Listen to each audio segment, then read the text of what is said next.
കാരിക്കോട് മുനവറുൽ ഇസ്ലാം മദ്രസയുടെ 2023-24 വർഷത്തെ PTA കമ്മിറ്റിയും പുതിയ ഭാരവാഹി തെരഞ്ഞെടുപ്പും പൊതുയോഗവും നടന്നു.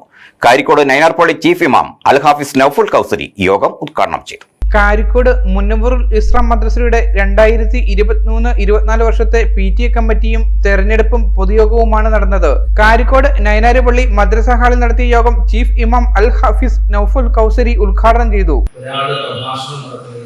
ബാക്കിയുള്ളവർ കേട്ടുപോവുകയും ചെയ്യേണ്ട ഭാവത്തിൽ നടക്കേണ്ട ഒരു മീറ്റിംഗല്ല. ഈ മീറ്റിംഗ് നമ്മൾ പരസ്പരം മുഖാമുഖം കണ്ടുകൊണ്ടിരിക്കും. കുറേ നാളുകൂടിയിട്ടാണ് നമ്മൾ ഇത്തരം ഒരു PTA മീറ്റിംഗ് ഇവിടെ കണ്ടക്ട് ചെയ്യുന്നത്. നമ്മളുടെ മക്കളുടെ വിദ്യാഭ്യാസ വിഷയത്തിൽ, ദീനീ വിദ്യാഭ്യാസ വിഷയത്തിൽ നിലവിൽ നടന്നുകൊണ്ടിരിക്കുന്ന പ്രോഗ്രസ്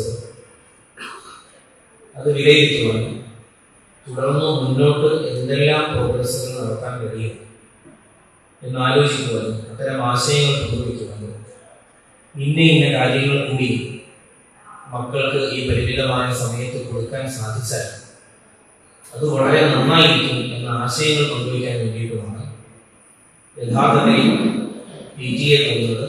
എല്ലാ PTAയും തന്നെയാണ്. ഈ PTAയും അതേ ഭാവത്തിൽ നടക്കുമ്പോഴാണ് ഇതൊരു ക്രിയാത്മകമായ അവസ്ഥയിലേക്ക് മാറുന്നത്.